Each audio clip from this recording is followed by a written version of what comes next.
This was a challenging project as a director, creating this sense of spontaneity with these two characters, but working with a plot that requires that these two characters be filmed in different locations at different times. I had to invent ways of creating human interaction on set that would generate realistic reactions. That partner's partner is invisible. We have a full green screen suit where Craig can easily cut me as the invisible partner out of the scene. Often enough we found that what was more effective is to do the lifts without wires. The effect of somebody dancing and then doing a partner movement that is impossible is unlike anything that is happening in the media for wire work, because it would be body to body. In the cables, I could really just go the one direction, but with the green suits, I could be lifted and it could flow into something else.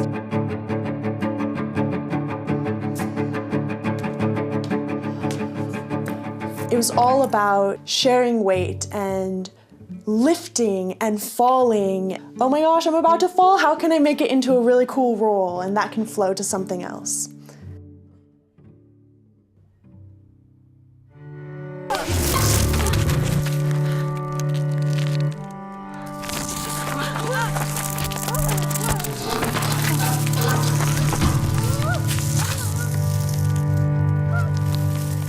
I wanted to maintain a very tactile feel to the wormhole, so I sought out to shoot as much as I possibly could in camera. I used chemical effects on sheets of glass, cloud tank effects, including these spinning vortexes of debris, water surface ripples, and falling rocks and silt.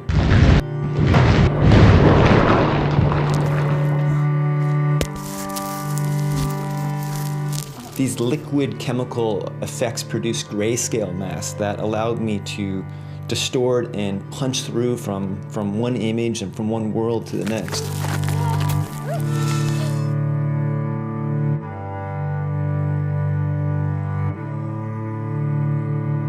These effects were used in direct conjunction with the 3D models. The water ripples were projected onto the 3D geometry. This 3D geometry and all of the background replacements were based on actual site visits. For reproductions of architecture, I measured and photographed every plane on site and then rebuilt those in the computer. For rocks and landscapes, I relied on a technique called photogrammetry, which is a method of taking hundreds of photographs of an environment and number crunching them together to create a model. I captured rocks, boulders, and cliff sides from the original shoot location. This allowed me to match the camera in the computer in any direction and then project those ripples onto the geometry.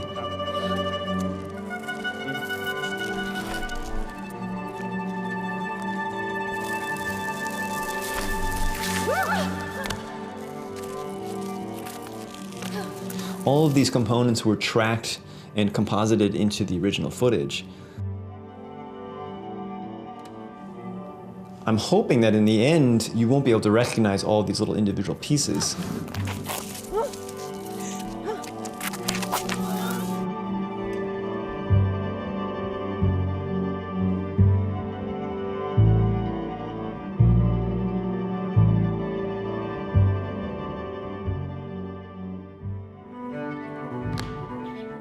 Jones put this lead vest on, and he jumps off from like way from the scaffolding and swings in like Tarzan. We were able to create. You know, I was able to fly in the air and play. And the points of connection on the sides of the belt would be rotating so that you could go up and flip forward or backwards as many times as you want and come back down safely. Using 3D camera tracking tools, I was able to shoot handheld and be able to improvise with the dancer without worrying about the CGI. Once those shots were photographed, I'd photograph any live action components that were missing. Then I'd start by building up the computer-generated models based on location surveys. The finished composites would sometimes have 30 layers of photographed and computer-generated imagery. I was pulled up really high into the air, and you have to generate the flip because the harness wants to keep your body in an upright position, so it's not easy to know how to generate a flip, and you literally are looking like head to tail, throwing your head weight all the way around, trying to make a circle, and we just literally tumbling down, down, down. Doing the lifting had me on one end of a rope and the dancer on another end of the rope, and we did several takes of takeoffs and landings, and I was jumping down from ladders and had that person flying up in the air. It's pretty fun, and then landing on a crash mat.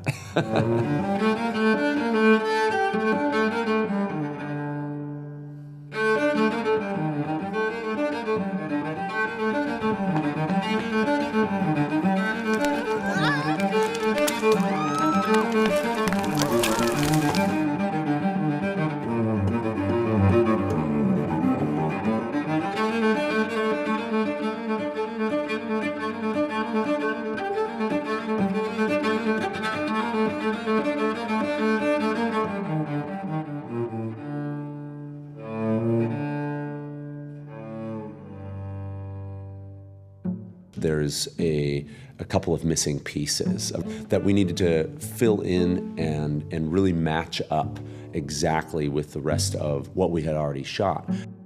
That matching up, we had to get so specific about where that body was in space and how it moved. We had to figure out how to arrange my body so that his green suit wouldn't cut out any parts of my body that needed to be seen, but at the same time, we needed to match the movement in a way that linked up exactly with the original footage. Leave one of your hands behind. Struggle, struggle, struggle, bring that leg up, up, spin around, and out. To link these two characters in these two different environments, I had to be very, very precise about where one person ended, especially when they're supporting another character, and then where the next one picked up. So we had to do a lot of matching. So we had these really detailed storyboards, and we would look at my character, how she would respond.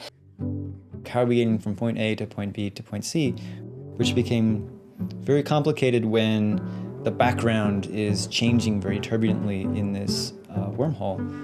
We used the props so that they could recreate the physics of what would have happened if we had actually returned to the same location. So for example, that slanted wall prop stood in for what seems like a hill in that original shot. Having the side-by-side shot, it sort of makes me be honest of, this is the shot it's gotta look like. It's gotta look that real, the one that comes before it, and it's gotta look that real after it. So it sort of challenges me to make my computer work look as good as the real thing. Craig had created this rolling, curvaceous prop that was kind of like this shape. To be able to hold in an arced position for a long time and to be able to roll out of it in a way that seemed like how you might in Contact, but because it was a formed structure, there was less improvisation happening and more controlled set movement.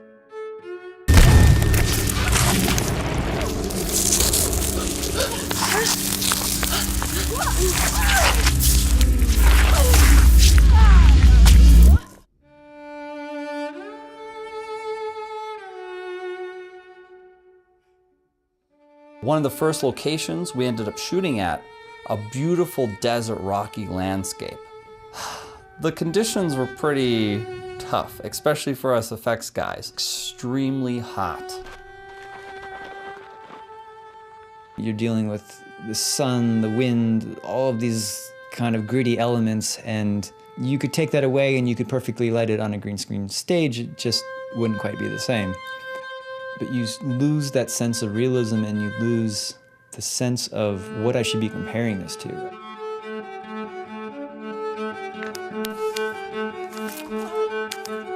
We also used this landing in Topanga with all this crazy graffiti that overlooked these amazing mountains.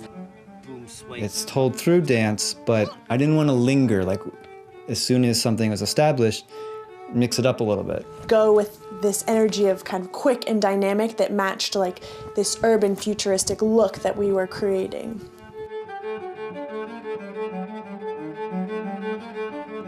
We were looking for anything we could possibly do to make the wormhole more tangible, so Craig had these cardboard cutouts which were painted green, and then we would take duct tape and like stick them to the side of the cliff face. I could easily just imagine the green blobs being the moltenous kind of alternate universe. I had guys holding in little pieces of green screen and pulling them away so that it would look like one environment reveals to the next. The whole idea of the wormhole that just interjects itself. There's a meeting point, you know, there's a discovery. They learn they can use this as a dance form, but once they get into that dance, I wanted to throw a curveball. We also started to talk about this concept of playfulness, that this character might be along the lines of maybe a Puck-like kind of person, that they kind of like to play, like to instigate. The principle of photography was demanding for everyone involved, and thankfully I found a really tough cast and crew that handled it really well. It's a 1.5 mile hike, and then there's a bit of a climb at the end. And so, you know, we loaded everything into backpacks. The days outside in the hot sun with lots of physical dynamic activity were exhausting. Craig would know exactly how my body needed to be at second 1 and exactly how my body needed to be at second 5, but there wasn't actually a phrase that connected them, and then it needed to be done the same way. That was a little tricky. As much as I love shooting on locations, I sometimes wanted the dancer to express movement in a way that was more familiar to them on a dance floor. In these cases, I would composite these shots back together using a full green screen. I was attached to a harness, had someone yanking me around. And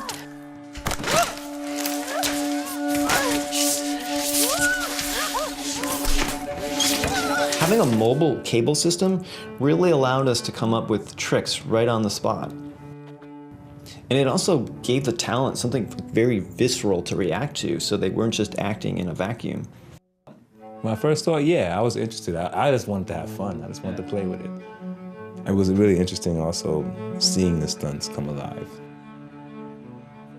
now if we wanted it to look like I was pushing into someone, we might have the cable attached coming from behind and someone pulling that cable and I'd fall forward or getting dragged across. That day was pretty physically challenging. So there was a whole get up to the harness situation. I wore the harness and then we had to cut a hole in the dress and loop the attachment through. Meanwhile, Craig would try to bury the GoPro in the sand while still allowing it to capture the footage it needed to. And then I'd start swinging and then Craig would give me a cue and I'd let myself drop back into a back bend. We actually used a swing set. We had to rotoscope everything, but it gave this airborne movement that you couldn't really get any other way. For the movie poster, I wanted to create this image that captured the premise of an invisible dance partner, which is pretty tricky. I couldn't use the same techniques as the film because those rely on time and movement. The dancer would make a pose and I would throw the dust behind them, and so we would capture the dancer sort of in this anti-gravity state with a big explosion of dust behind her. So I created this image where the invisible partner is only revealed by how light and dust form around this dark silhouetted form. The result is a snapshot that hopefully represents the piece. We also had a lot of fun creating these dynamic trails of dust. And then we looked around, we realized how big a mess we had made. We vacuumed and mopped, and we spent more time cleaning up dust than we spent shooting photographs. Conceptually, this is a silent film, so we really wanted to deliver dynamic sound that carried the story forward. All of the sounds were created from scratch in post-production. We actually resorted to going back out to sites, recording people moving around those spaces.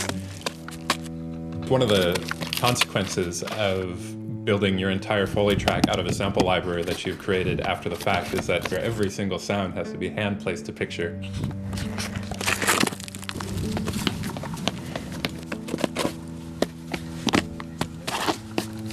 Craig would give a few instructions as to like some staccato he was looking for.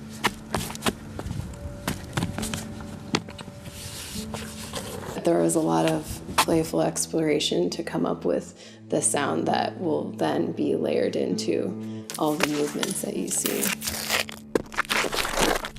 I built this special trick floor with all of these metal studs and these loose screws designed to squeak and moan.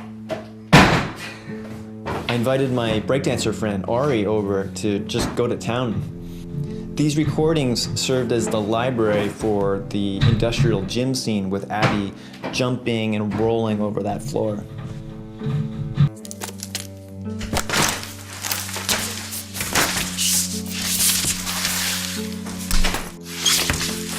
Let's cover her sudden exhale right as we cut to that close-up.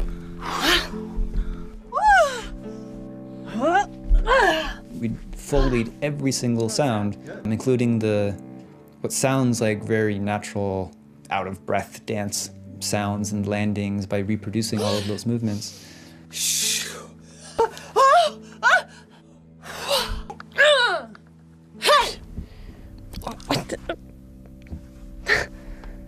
Because sometimes it doesn't need to be as big, having it be these subtle noises. We kind of used our imagination to come up with as many sound effects as we could. There was a day where we went out and picked up a bunch of dry ice and ran it through air conditioning duct to get that really squealy sound. The best sounds were when we scraped it against metal surfaces and we got the rattling of the entire metal duct. Again, we're not going to try to blanket this, that the music and the way the sound sort of morphs into something a little bit more abstract, that is all handled in one process. So it's not, there's music here, there's sound effects there, that it sort of marries in the middle somewhere. We built a frame and then hung a piece of sheet metal on it, and then I brought a bunch of different implements, like different mallets and beaters to really bring it alive. Because there's a little leitmotif there. Okay. Composing for the film was a fun experience. I didn't feel like I was too tied to the temp score, but I had a good sense of the parameters that Craig wanted to work with.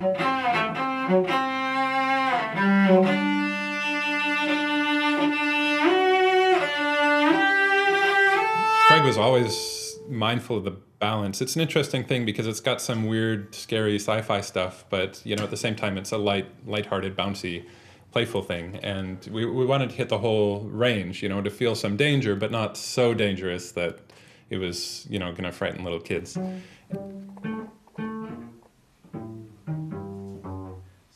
I can try to do all of that under one bow. Yeah, because I was thinking like really exact, but it's more like that stretches. So there are several instances in the score where there's 6 or 8, and I think there's one point there's even 12 cellos playing simultaneously. April would record one note, and then she would record the next note of the chord, and then she would record the next note of the chord, and then I would go back and I'd stack them all up and mix them together so that we get a big full cello section sound.